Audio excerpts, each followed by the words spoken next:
live bem diferenciada, né, no sentido dos temas. A gente está vivendo hoje um momento, estamos vivendo aí um momento de reflexão social, né, diante do que está acontecendo na nossa sociedade, não só pela pandemia, mas também a nível de outras reflexões contra o racismo e tudo mais. Deixa eu me apresentar para quem não me conhece. Meu nome é Felipe Valores, certo? Sou pedagogo, sou coach educacional e trabalho também com a área de carreiras. E aí recebi o convite do Moura Educacional, estar aqui ao vivo com vocês, fazendo 3 temas bem importantes para o nosso desenvolvimento e para as nossas, digamos assim, para os nossos assuntos voltados à graduação, não só da área de pedagogia, porque essas disciplinas que eu irei ministrar hoje também estão inseridas no assistente social e algumas, como responsabilidade social, a gente vê também na área de administração. Tá? Estamos aqui com algumas pessoas online. Fabiano Duarte, sejam bem-vindos. Edilson, Faustino, Adson, todos sejam bem-vindos aqui. Mais uma noite, mais uma live, mais um momento para a gente refletir e estudar um pouco. Eu falo até um pouco, porque são tantos dos assuntos, mas que a gente possa trazer um pouquinho, colocar uma sementinha boa no coração das pessoas, certo? Então vamos lá. Primeira reflexão importante de hoje, que a gente vai trabalhar, são 3 temas bem, ao mesmo tempo que eles são um pouco diferentes, ao mesmo tempo eles são bem unidos. Tudo que liga a educação está tudo no mesmo barco. E aí a gente vai começar hoje, começando aqui a nossa aula, sobre um pouco da trajetória Libras, né? A língua brasileira de sinais, como é que surgiu a Libras, como é que foi essa mudança social no aspecto educacional. Depois a gente pega um gancho, um pouco, já que está entrando também alguns temas que a gente vai abordar na área de preconceito, discriminação e mudanças na lei, a gente vai entrar um pouco também sobre a questão racismo, certo? É um tema bem polêmico. Nós vamos trabalhar um pouco, falar um pouco sobre essa questão do racismo e finalizando a nossa live de hoje, e depois a gente vai fazer uma misturada de novo, responsabilidade social. Algumas pessoas chegam para mim assim em alguns momentos de aula, ou na graduação ou na pós-graduação, e questionam, de fato, Felipe, o que é responsabilidade social? Existem algumas coisas bem importantes dentro da administração que a gente tem que entender o que é responsabilidade social. Porque tem muitas empresas que elas não fazem responsabilidade social. Elas acham que porque está ajudando socialmente alguém ou algo desse tipo, ela acha que está inserida na responsabilidade social e não está. Tá? É importante a gente entender. Agora, se dentro do planejamento dela está um envolvimento com seus colaboradores, com seus envolvidos, como alunos, no caso o Moura, ele faz uma responsabilidade social às pessoas de rua. Teve agora a pandemia, foi uma distribuição de máscaras. Então, existe dentro desse planejamento uma responsabilidade social, sim. Mas a gente vai entender de fato o que seria uma responsabilidade social, 100%, digamos assim, e o que seria um marketing também social. Hoje há muitas empresas que trabalham muito, estão muito desenvolvendo não responsabilidade social só, mas também o intuito dela é trabalhar esse marketing para que possa chamar a atenção de toda a população daquilo positivamente que ela esteja trabalhando. Porque, de fato, a responsabilidade social surgiu mediante uma preocupação global também ao meio ambiente. Então, é uma palavra de responsabilidade, de compromisso, não só com o próximo, mas principalmente com a nossa mãe natureza. Só relembrando, tá, que eu já vou trazer isso de antemão, foi aí que surgiu o grande compromisso de muitas empresas trabalhar em parceria com ONGs, institutos, grupos, programas educacionais, certo? Eu faço parte, sou coordenador de um instituto de meio ambiente, aqui de Alagoas. E assim, eu fico muito feliz porque eu sou fruto desse instituto desde que eu tinha 11 anos de idade na escola pública, na escola que eu sempre estudei. E é importante que essa preocupação se tornou uma responsabilidade social para algumas empresas. Por quê? Porque essas empresas patrocinou, estão juntas, estão inseridas dentro desses institutos. Então, assim, agora dia 5 de junho, por exemplo, é o Dia Mundial do Meio Ambiente. Agora, ontem, se se eu não me engano, ontem, hoje estamos aí já no dia, hoje é 4, ontem foi o Dia Nacional, dia voltado aos programas de educação ambiental. Então isso também está inserido no item de responsabilidade social. Tá? As empresas, elas quando estão desenvolvendo seus planejamentos estratégicos, quando elas estão desenvolvendo todas as suas rotinas de gestão de projetos, aí Fabiano Duarte, que está aí online, sabe muito bem sobre essa questão, é gestor de projetos, é especialista de projetos, trabalha juntamente com o PMI, né? PMBOK, todas essas plataformas, esses books, digamos assim, esses livros que fazem parte do desenvolvimento de uma área de gestão de projetos, que também pode ser trabalhada a área de responsabilidade social. Tanto que para você se tornar um PMP, certo? Tanto que para você se tornar um profissional de projetos reconhecidos, você tem que ter 5 mil, 10 mil, alguma coisa assim, horas em projetos. E esses projetos, grande parte deles é voltados à responsabilidade social. Então aí fica o convite a você de pedagogia, a você da turma de assistente social, não se iluda não. Desenvolva, corra atrás dos seus objetivos, mas também tenha um pouquinho de tempo para o social, certo? O social que vai fazer com que muitas pessoas possam aprender através de você e possam ter grandes oportunidades através da sua ajuda, tá? Esse social pode ser em parceria com as igrejas, em parceria com as ONGs e tudo mais. Mas enfim, já terminei aí falando muito sobre responsabilidade social, sobre a parte de introdução de responsabilidade social, como identificar, como criar líderes sustentáveis, líderes ambientais. Nós vamos falar hoje um pouco sobre a questão do marketing verde, né? A indústria 4.0, a nova era da revolução industrial, a questão tecnológica, os cursos à distância, como o EAD trouxe novidades e trouxe um grande diferencial para a nossa sociedade. Graças a Deus o EAD veio e veio para ficar. Por quê? Imagine que há uns anos atrás eu gostaria de fazer 2, 3 pós-graduações. Eu lembro como hoje, Rosa Trícia foi minha coordenadora aí de uma instituição. Na sexta-feira à noite eu fazia uma pós, no sábado era outra pós e no domingo era aula de mestrado. Então, como é que ficava a minha vida? Uma correria, né? Então, quando você tem hoje um ensino à distância, eu amo estudar às segundas-feiras. Eu amo estudar sempre no meu domingo à tarde, ler, fazer minhas disciplinas online. Por quê? Porque é um horário flexível, um horário pós-almoço, eu poderia estar aí descansando, mas eu estou fazendo aquilo que eu gosto, aquilo que está dentro do meu tempo. Gestão de tempo é outra coisa importante que a gente também vai trabalhar mais à frente. Mas vamos agora entrar num assunto bem importante, tá?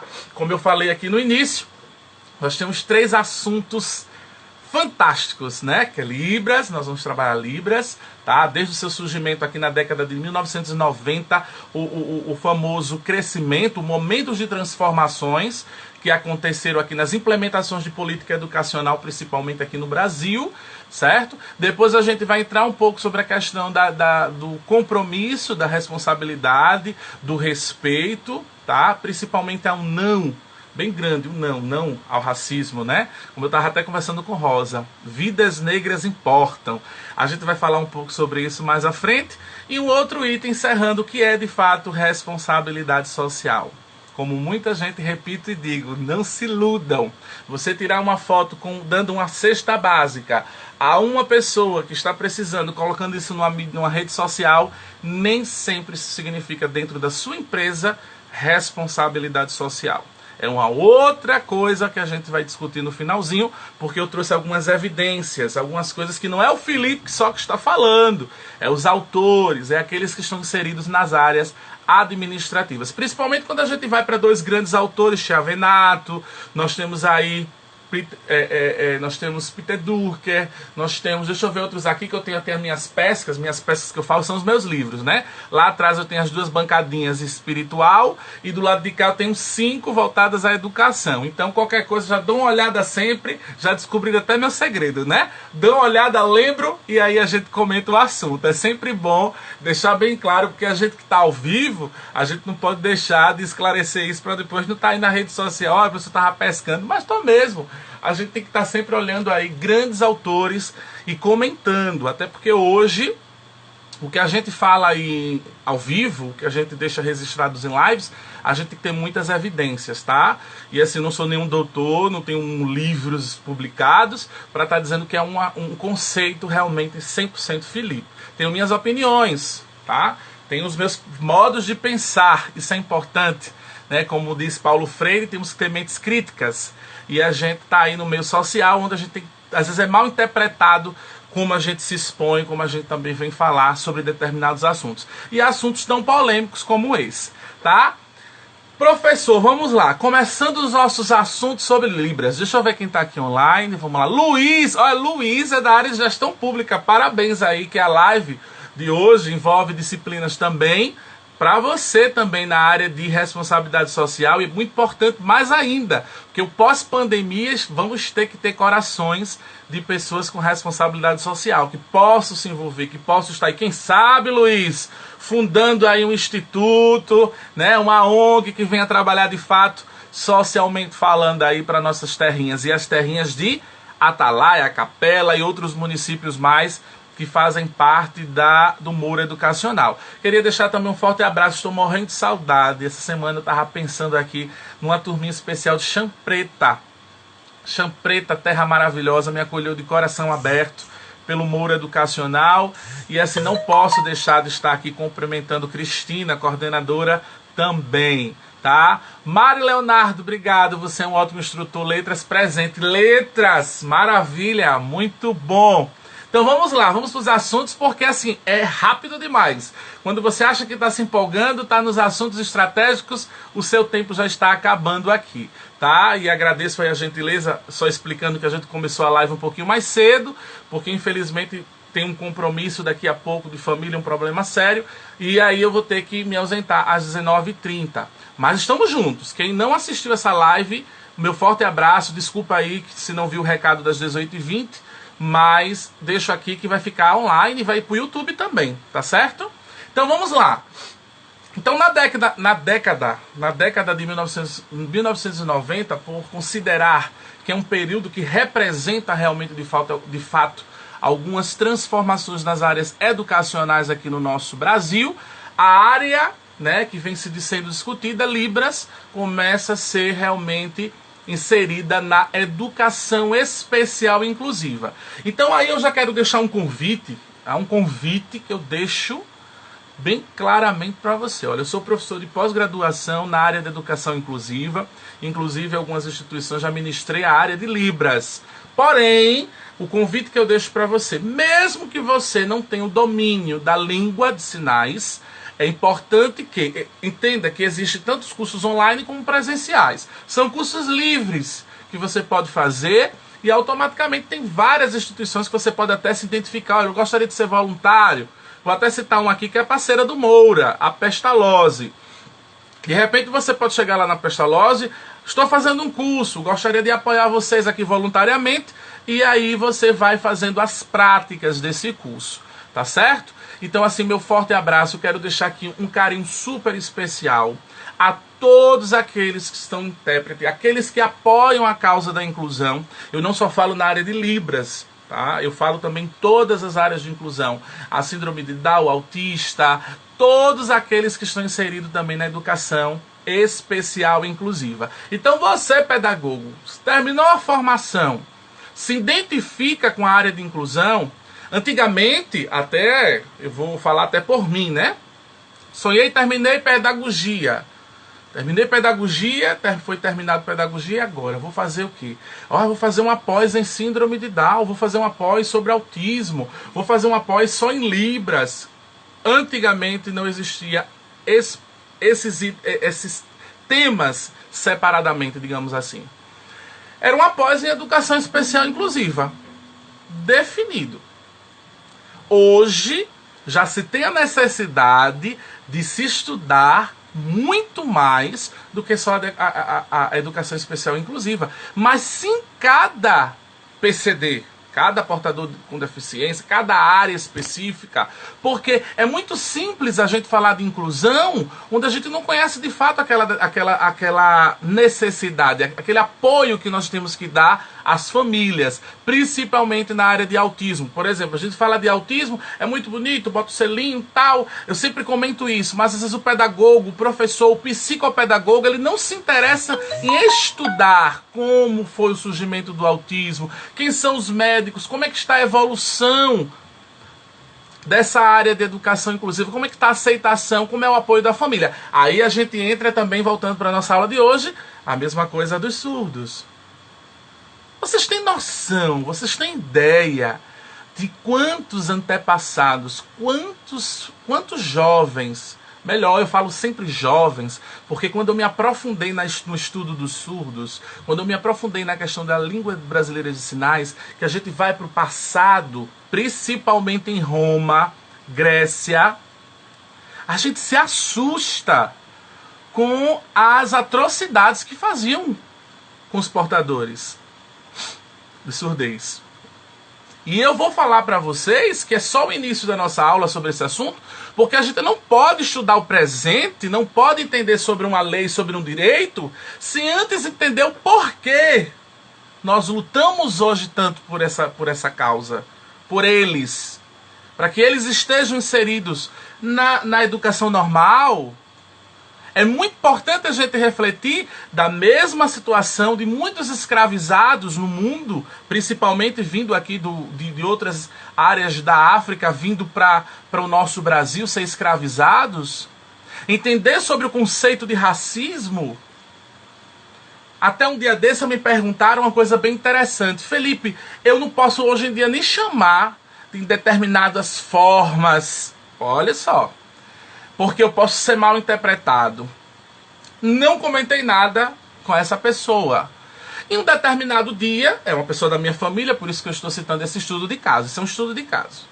Aí, em determinado dia, passa uma mulher bonita, elegante, e ele enfatiza claramente uma forma preconceituosa. Nossa, que negra linda, que mulher negra bonita, que gostosa. Desculpe o termo, mas para vocês entenderem no popular. E aí eu parei, olhei para ele e disse, interessante que a branca quando passa, você só diz, que mulher bonita. Muitas vezes nós estamos inseridos na cultura do preconceito e não analisamos o que falamos, o que julgamos, o que apontamos. Tá? Existem milhões de formas de discriminações, mas as que doem de fato na alma é quando a gente exclui, quando a gente se sente melhor do que o outro, quando a gente acha que pode tudo, porque tem um diploma, porque se acha tal, porque dá aula não sei aonde. Se iluda não, meu filho. Se iluda não, viu? Se iluda não, porque buraco é igual para todo mundo. Porém, o teu conhecimento, a tua forma de ser, ajuda com que você vai apoiar o outro, aí vai fazer você um profissional inesquecível. Até nas praças vai botar teu nome depois que tu morre. Nas ruas, tudo. Mas o que é isso, minha gente? É uma reflexão que eu quero trazer para a aula de hoje, diante de um mundo que a gente está vivendo. Até em pleno tempo de pandemia, tá? Em pleno tempos digamos, de necessidades, onde a gente teria que implantar responsabilidade social, a gente depara com cenas na televisão em outros países e no nosso também, de racismo, de preconceito. Quantos os nossos colegas, eu lembro porque eu vim de escola pública, tá? E na escola pública se tem muito essa questão do bullying, em todas as escolas, na verdade, né? Em todas. Mas na pública a gente enfatiza um pouquinho mais, porque a gente julga, né? Ah, porque não teve tantas oportunidades na vida, os pais não incentivam. Mas eu via também muita maldade. Muita maldade vinda das próprias famílias. Olha que neguinho safado. E aí quando a gente escuta algo desse tipo, dói. Porque se você vai fazer uma análise cultural, de raiz, todo o nosso povo brasileiro é índio, negro, branco, europeu. Nós somos uma terra que tem essa mistura. E quando a gente vai para o preconceito com o deficiente auditivo, que muitas vezes tem dificuldades, não tem condições financeiras de ter um curso ou uma oportunidade, ou não está inserido num programa e termina desistindo de estudar. Então você que está se formando em pedagogia, você que está se formando em gestão pública, você que está se formando em assistente social, jamais deixe de estudar Yamamoto. Como diz aí o nosso querido professor também, aí o Robson, Paulo Neto, já falava sobre isso, sobre itens voltados à desigualdade social. Eu sou pequeno, tá? Eu sou um professor pequeno para falar desses assuntos, onde eu tenho um Levi da vida, eu tenho um Robson que é da área, são da área de sociologia. Eles sim se aprofundam bastante sobre esses temas. Mas o pouco que eu posso trazer aqui para você é a pergunta: será que nós somos realmente acolhedores à causa da Libras? Ou a gente utiliza a inclusão como uma ideia de oportunidade? Como uma ideia de estar crescendo no mercado de trabalho essa área? Será que é vista só dessa forma? Então eu deixo esse convite para você que está aí ao vivo, para você que vai assistir depois, faça essa reflexão. Se for para falar de pedagogia, fale sobre o amor. Paulo Freire deixa bem amarrado. Temos que amar para falar da educação. E esse amor já é ligado também a sacrifício, que a palavra amor, em todo o seu estudo, é sacrifício. Ninguém tem maior amor que existe do que dar a vida pelo irmão. Isso é bíblico, isso é dinâmico, isso está inserido em várias culturas do mundo inteiro. E esse irmão é essa criança, é esse autista, é esse portador, esse deficiente auditivo, que esse PCD, que precisa, acima de tudo, do nosso acolhimento. E acima de tudo, não só do acolhimento não, do nosso conhecimento. Muitas vezes a gente vai estar inserido na educação especial inclusiva, não conhece as leis, não conhece, não se envolve, não participa. Como é que eu vou estar trabalhando a inclusão se eu não estou nem por dentro dela? Como é que eu vou debater? Como é que eu vou fazer meu planejamento de aula, meu semanário? Os meus projetos pedagógicos que trabalhem todos na sala? Porque criticar, o mundo já critica demais, o mundo já tem crítico demais. Está na hora da gente ver as oportunidades, refletir e colocar em prática. Colocar em prática. Seja você estudante físico, foi EAD, sua faculdade, foi presencial, não importa. Importa o teu conhecimento, a tua oportunidade e aquilo que você chegou para fazer de diferencial na vida das pessoas. Tá certo? Então vamos lá aprofundar os nossos conhecimentos na parte histórica da educação dos surdos, principalmente na Europa. Uma das coisas que mais me chamou a atenção na Europa foi a descoberta, o apoio, em 1745, de um professor, tá, que observava Alice. Alice, não especificamente no livro que eu li, não especificamente não disse é filho, ou se era a vizinha dele. Para mim isso pouco importa. O que importa é a coisa boa que ele fez. E ele observando todas as crianças felizes, isso já é 1750, digamos assim, porque em 45 ele começou a trabalhar nessas observações. E aí ele começa a perceber o quanto aquilo entristecia aquela criança e ele, por ser um educador, por ser um profissional da área e não poder fazer nada. E aí ele vai desenvolver todo esse suporte na França. E olha que a França, 1750, já se pensava nesse acolhimento aos surdos. Agora, coisa boa, né? Agora vamos entender um pouco o que os nossos amiguinhos, os nossos antepassados, nossos irmãos, né? Portadores e surdos sofreram em muitas eras, em muitas épocas. E eu tô falando pra você que acha que conhece história, viu? Porque isso mexeu comigo mesmo. É importante que a gente pare para pensar que a gente vai levar determinados assuntos, principalmente se você não for da área de pedagogia, de repente você vai para o ensino médio ou até para o ensino superior, e as pessoas ainda não entendem sobre cotas, as pessoas ainda não entendem sobre racismo, as pessoas ainda não entendem sobre inclusão. Vai para a história. Faz com que teus alunos estudem. Para de estar olhando tanto romance, de passar o dia todinho no Instagram da vida, olhando a vida dos outros, enquanto às vezes você tem um concurso pela frente que vai fazer uma pergunta e vai dizer 1, 2, 3, 4, 5, marco essa. Eu estou sendo direto. Hoje eu estou sendo direto nas minhas lives. Precisamos acordar para essa parte histórica. Olhe que eu não estou puxando o saco agora para a UniFCV não, viu?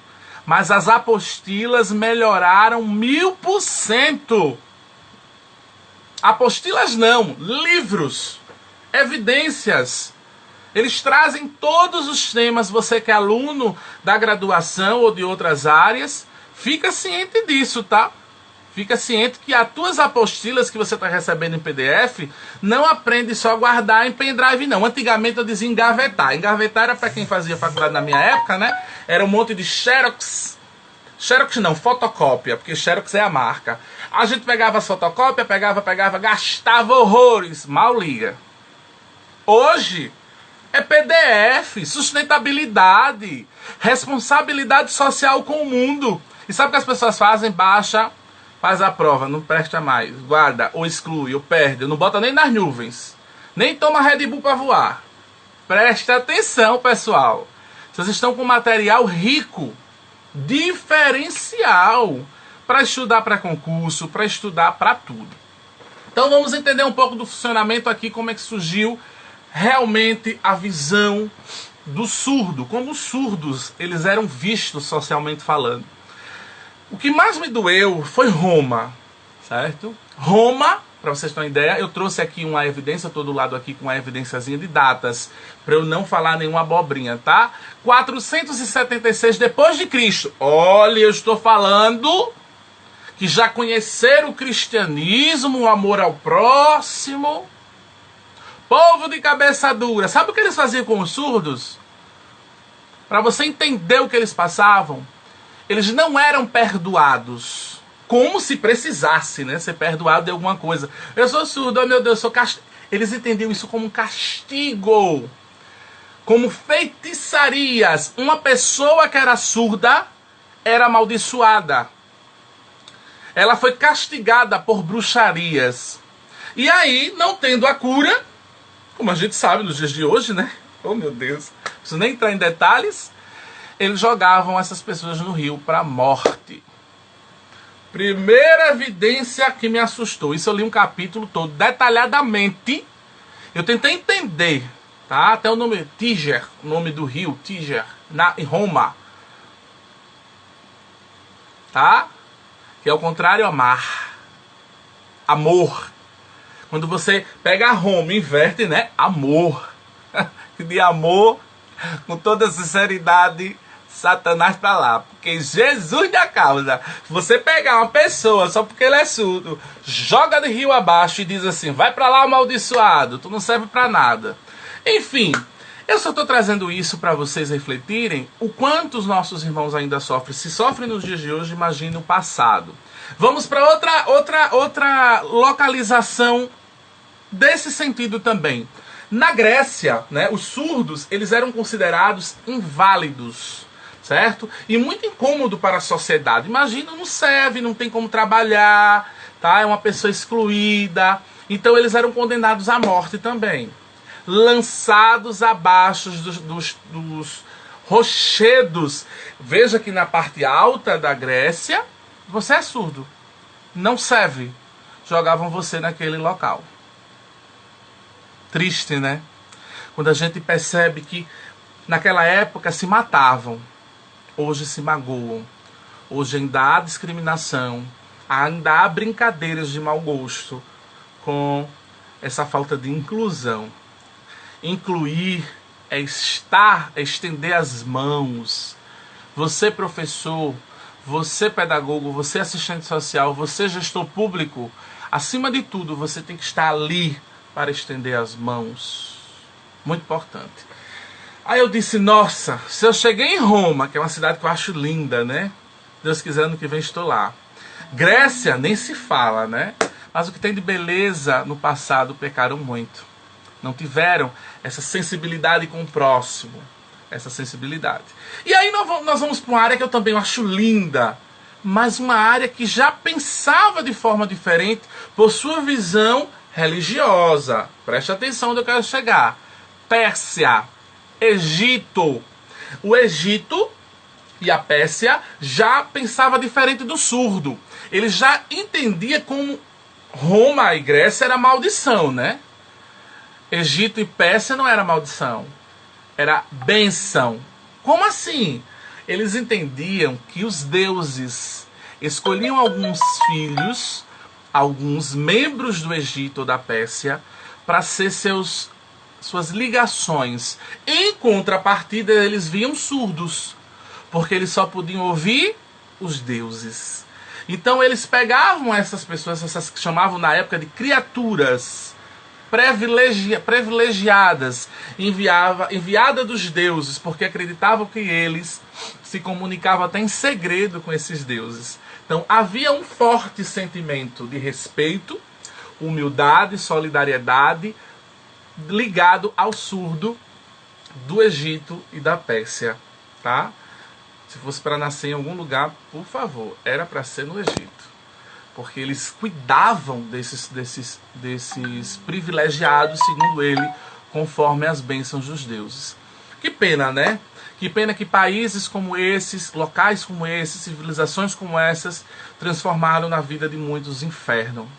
E assim, e nos dias de hoje, nós temos esse desafio de acolher o próximo, de estar inserido, de trabalhar a inclusão nesse sentido profissional. Tá certo? Vamos aqui entender um pouco mais, tá? E outras áreas específicas, existia muitos filósofos, tá? Muitos filósofos até como Sócrates, por exemplo, ele perguntou a um dos seus discípulos, suponho que nós, olha o que ele disse aqui, deixa eu pegar aqui a evidência, tá aqui pertinho que eu separei, que isso me chamou muita atenção no livro na área de Libras, a parte histórica, que diz bem assim, ele diz assim, Sócrates perguntou ao seu discípulo, suponha que nós não temos voz ou língua e queiramos indicar objetos um ao outro. Não devemos nós, como surdos mudos, fazer sinais com as mãos, a cabeça e o corpo? Então veja que o filósofo Sócrates ele já questiona, minha gente, o homem era o homem. Ele já identificava possível línguas de sinais, ele já achava assim que a inteligência existia 100%, lógico. Existia muitas pessoas ali que eram inseridas socialmente falando, competentes, capazes, e só bastava a gente, fazer ali realmente esse trabalho com surdos mudos através das mãos, da cabeça e do corpo. Aí vem a questão da leitura labial e outros mais na área de Libras. Interessante, né? Interessante. Porém, infelizmente, alguns filósofos, mesmo naquela época de Sócrates, chamavam a palavra como mobilidade. Então ele pensava o seguinte, associou a clareza da palavra com a mobilidade da língua. Então outros filósofos, que eu não vou aqui citar nomes, né, para a gente não se aprofundar muito só nesse assunto de história, mas que a gente precisa entender que muitos deles tinham preconceito. Tinha esse preconceito, excluía de fato aqueles que não tinham como ser ouvidos. Mas existia a escrita, e a escrita a gente vai falar mais na frente, tá certo? Pessoal, eu quero deixar aqui um convite, tá? Que eu estou bem empolgado, que esses assuntos me deixam super felizes. Falar de inclusão, eu acho que é falar realmente de muita coisa boa. A gente aprende muito com os nossos irmãos, tá? E principalmente eu, em todas as áreas, sempre gostei desse assunto voltado também à responsabilidade social e tudo mais. Quero deixar aqui um convite a quem está online, Mari, Camila, Michele, Alda Cavalcante, todos que estão aqui online. Podem deixar suas perguntas ou seus questionamentos ou alguma observação sobre determinado assunto, que aí, se eu souber, perfeito, já respondo aqui para você. Também se eu não souber, não se preocupe, eu sou de ir no direct e depois esclarecer com vocês, tá certo? Então vamos entender mais um pouquinho aqui para a gente encerrar essa área de Libras, para a gente ir no segundo assunto, que é um assunto bem importante, que é a área de igualdade social, respeito ao próximo e tudo mais. Então não esqueçam, a partir da página 9 da apostila de Libras, vocês vão estudar sobre o surgimento da língua de sinais, toda voltada aos Estados Unidos, França, como foram os primeiros países a desenvolver as deles também, e aí vindo para o Brasil, para as nossas realidades. Então, existiu alguns decretos, tá? A partir de 1957 aqui no Brasil.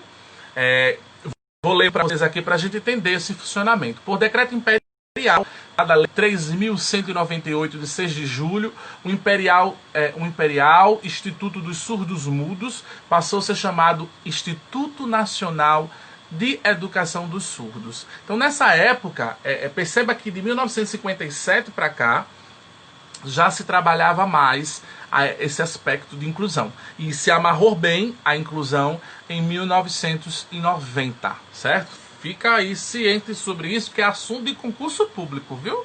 Cai bastante essas datas, essas leis, mesmo sendo histórias, mesmo sendo, infelizmente, atrocidades, ignorância de muitos da época, mas cai realmente para as nossas identificações. Nós somos professores, e todo professor ele tem que ter embasamento teórico, né, na parte dos seus conceitos, mas ele tem que ter conhecimento também na história. A história não muda, o passado não muda. Eles têm que ser explicados, pode até ser justificado para muitos, mas tem que ser realmente escancarados em alguns detalhes. Eu não posso deixar de encerrar essa parte de Libras. Eu sou, deixando bem claro, estou aqui como um professor, com evidências. Quem quiser esse material, mesmo até não sendo do Moura, eu posso passar alguns livros, pode falar no direct aí com o pessoal da instituição, Thaisiane, Rosa, e eu posso estar encaminhando para vocês. Tá certo? Só deixando bem claro que na Idade Média, muitos surdos também eram excluídos ao extremo, principalmente das religiões cristãs. Dói dizer isso porque eu sou cristão, né? Mas eu tenho que ser realista e não posso deixar de falar sobre isso, porque principalmente no catolicismo da época da Idade Média, como os surdos não podiam falar, os padres não podiam escutar, então não tinham como comungar. Então eles se sentiam excluídos do cristianismo, já que a Igreja Católica Romana era a mais forte da época, certo? Graças a Deus muita coisa mudou, porque senão nem eu seria mais católico romano. Mas com todo respeito, tenho minha fé, cada um com sua fé, mas eu não posso deixar de explicar isso aqui, porque muitas religiões, muitas culturas também excluíam os surdos. E eu não posso deixar de falar isso aqui, tá? É verdade, passado não muda, tem que ser dito, tem que ser explicado, tá certo? E aí a gente vai para outras características importantes da área de Libras, que é a parte de inclusão. Então, eu encerro essa parte de Libras aqui para vocês com uma reflexão. Façam uma pós-graduação, façam uma especialização em educação especial inclusiva, que envolvam de fato a área de inclusão no sentido geral, e principalmente façam um curso na área de Libras. É muito bom, é gratificante. Nós somos uma porcentagem muito pequena de professores formados que trabalhem, que se desenvolvem, que conheçam as línguas brasileiras de sinais. Tá certo? Então vamos agora para um outro item muito importante. Eu quero deixar bem claro aqui, vou abrir só os tópicos, já fechei aqui os tópicos da parte histórica.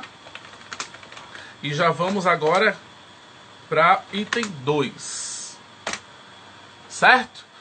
Quando a gente vai para entender de fato o que é o racismo, né? O que é a desigualdade social, o que é o preconceito, tá? É a gente criar, infelizmente, determinadas acusações, julgar o outro, que nós não temos esse direito, de forma alguma. Mas, infelizmente, nosso Brasil, ele é ranking, ele é top nos índices, nos seus indicadores de um país racista. E aí nós encerramos, a gente falou do preconceito dos surdos, a gente também fala dos preconceitos voltados à cor também. Tá? Recentemente, nos Estados Unidos, a televisão está mostrando que, de fato, um policial branco, né, eles enfatizam bem isso, branco, fez com um negro. Gerou repercussões no mundo inteiro, tá? E não era para menos. Nosso Brasil é um Brasil, infelizmente, que tem ainda muito forte o racismo. Por quê? trazer esses assuntos importantes para a área de pedagogia. Por que inserir isso na área escolar? Tá? Primeiro, leve diversidade cultural para a sala. Nós temos que entender que existe o Dia da Consciência Negra, existem as culturas, a nossa cultura afro, que eu acho linda, todo o meu respeito aos babalorixás, aos pais de santos, ao candomblé do Brasil, por que não? Porque, querendo ou não, houve muito preconceito. Os nossos irmãos sofreram muito por não poderem estar se sentindo inseridos na nossa sociedade, por ter a liberdade de cultuar seus deuses, ou seus orixás, ou suas divindades, como eles queiram chamar. E aí vem essa reflexão. Eu tive vários casos que me fez refletir, por exemplo, na área de assistente social. Imagine que você é um estudante de assistente social, onde você tem que estudar sobre candomblé, sendo você evangélico, sendo você de outra religião. Por que não? Qual o problema disso? Algumas pessoas chegam para mim, eu não quero esse tema. Por que não? É aí que surge o preconceito. É aí que a gente descobre que você deveria rasgar ou até se questionar o que eu estou fazendo agora com esse preconceito, com essa discriminação. Sabendo que tantas culturas inseridas há dos nossos irmãos escravizados, infelizmente, que a gente vai falar lá na frente um pouco sobre isso, a gente vai refletir muito sobre essa cultura inserida no nosso Brasil. Principalmente que nosso Brasil são muitas religiões. É o catolicismo apostólico romano, católico apostólico romano, que também existe o espiritólogo, eu até chamo espiritólogo, que até muitos amigos nem gostam quando eu chamo isso. Quem é esse espiritólogo? É aquela pessoa que vai pra missa, à noite vai pra um candomblé, que gosta também de dia de Iemanjá, que gosta... E o que é isso? Cultura para muitos. Agora, tem pessoas que são retas nesse sentido religioso. Eu, por exemplo, eu sou católico, tem a minha missa, eu acho que eu tenho que conhecer a doutrina da igreja, o que é liturgia, já fui coroinha, aí que eu gostaria de ser padre, mas não deu certo, mas tudo bem, passou. Porém, existe também aqueles que estão inseridos na cultura afro, nos nossos irmãos evangélicos, muitos protestantes, o seu Shonoe, as religiões budistas inseridas no Brasil. Nós temos uma porcentagem em São Paulo de comunidades budistas.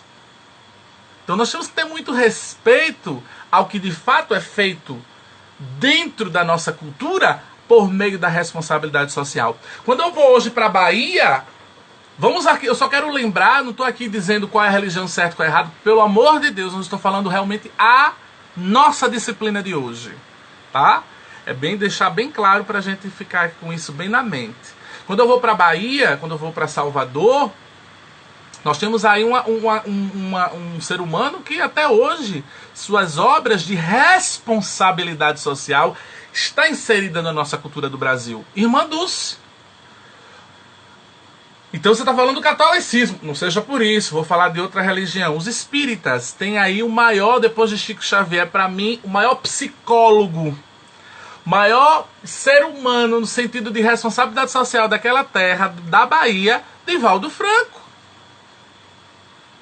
Então nós temos que entender que nossas raízes estão inseridas, mas acima de tudo, em um povo que merece nossa atenção, nosso cuidado, nosso amor.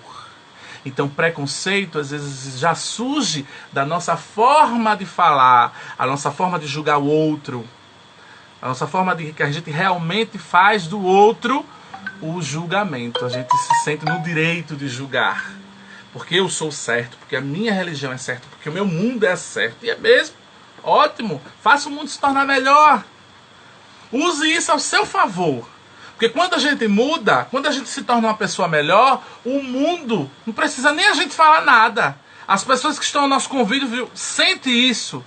Quem é de fato a gente? O que é que a gente precisa para ajudar e para apoiar o outro?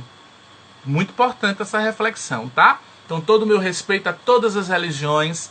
A gente entrando agora num assunto tão importante dessa questão cultural, dessa questão de respeito. E como levar isso para o nosso conceito, para o nosso contexto, nosso contexto escolar?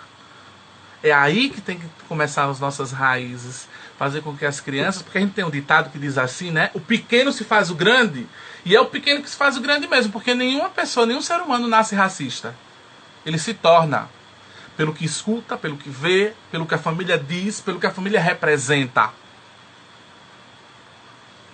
Aí vem uma questão educacional, onde deve-se pedir desculpa ao outro, deve-se pedir licença.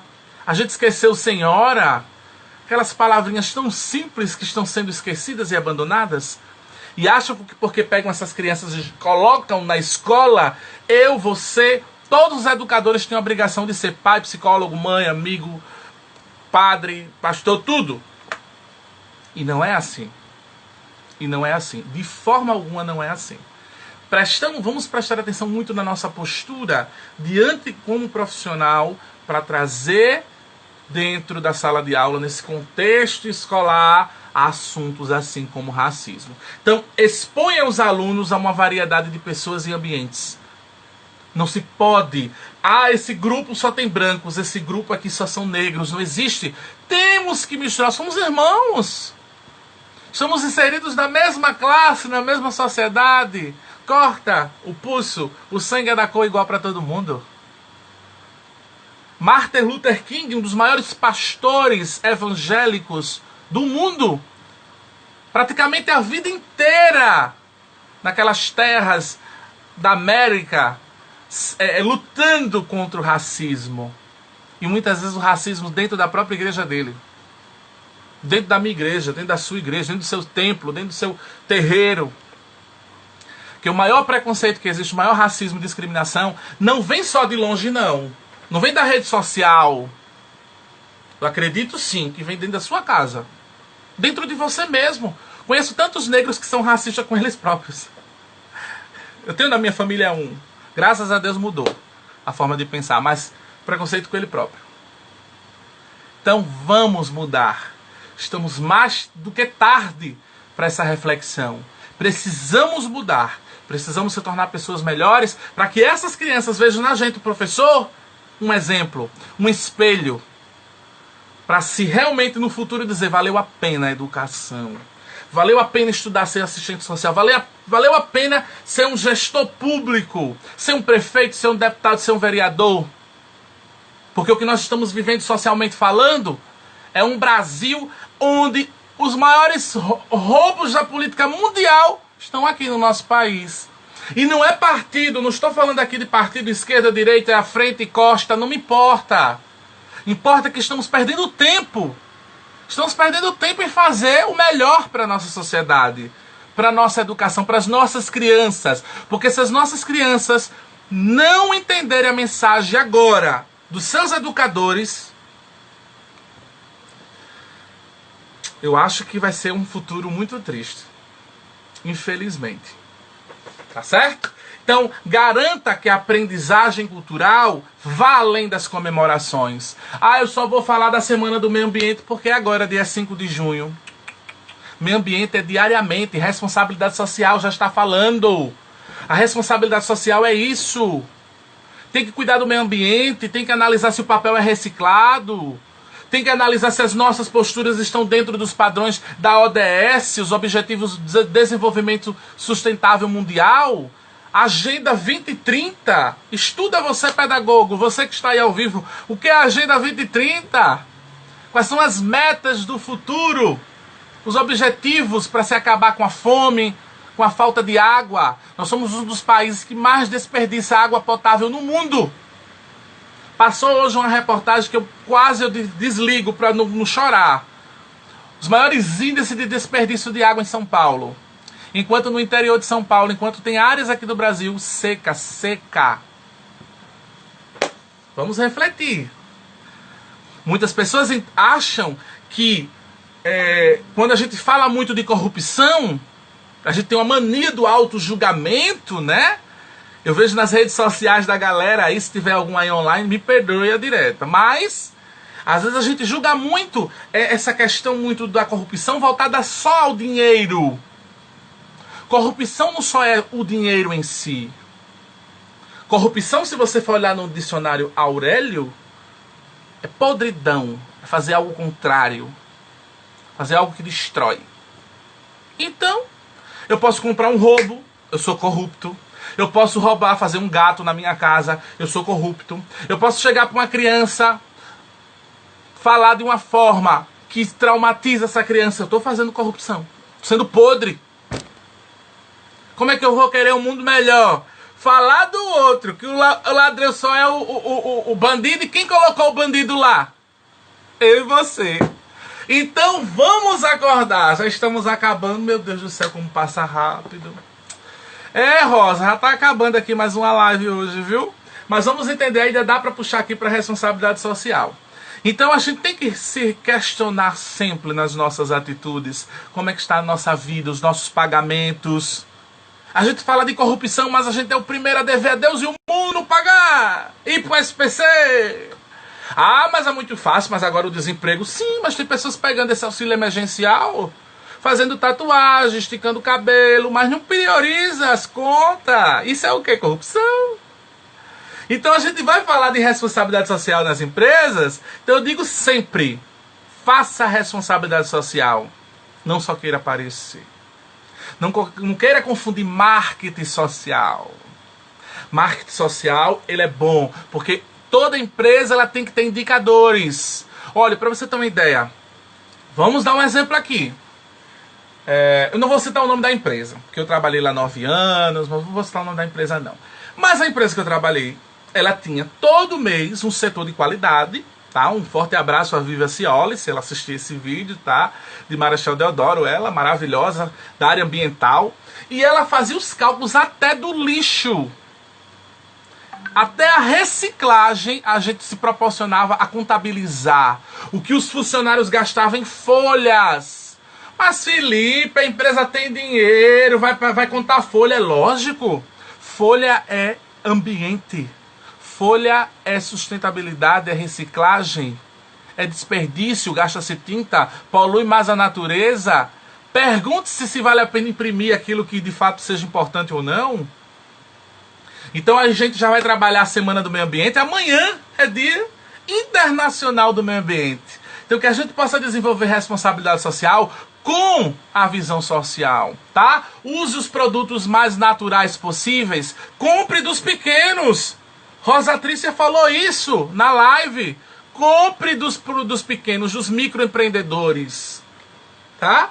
Não vamos esquecer os microempreendedores, não desconsiderando os nossos amigos grandes, que também são inseridos na sociedade, fazem parte e precisam do nosso apoio, porque eles contratam também, meu Deus, 2, 3, 4, 5, 10 mil funcionários de uma vez. Mas, nesse momento de pandemia, compra dos pequenos, é aquele supermercado pequeno, é a padaria, é tudo mais. Precisamos entender o que é a responsabilidade social nessas atitudes também, tá certo? Outra coisa importante para a gente encerrar aqui, a responsabilidade social voltada às ações de voluntariado. Já está falando, é voluntário. Voluntário não ganha bolsa. Voluntário não ganha nada. Eu conheço gente que bota na internet, trabalho voluntário. Mas é o primeiro a comer o dinheiro do instituto, da ONG, da onde que quiser que chame. Isso não é voluntariado. Isso não é responsabilidade social, isso é emprego. Isso é meio de vida. Tem gente que tem meio de vida com isso. Colocando, dando cesta básica ao povo. E é dinheiro que rola. Não posso negar isso aqui. Que nós estamos numa live e eu falo sempre. Tem que ter evidências. E eu tenho as evidências aqui para vocês. Para a gente refletir e pensar. Trabalhar a pedagogia sem estudar leis, políticas públicas, inclusão, não é? Pedagogia não se limita só ao A, B, o C, o D. Até o Fundamental 1, Fundamental 2, ela é muito mais que tudo isso. Prestem atenção. E aí, Felipe, eita meu Deus, eu faço isso, mas será que eu estou fazendo responsabilidade social ou marketing político?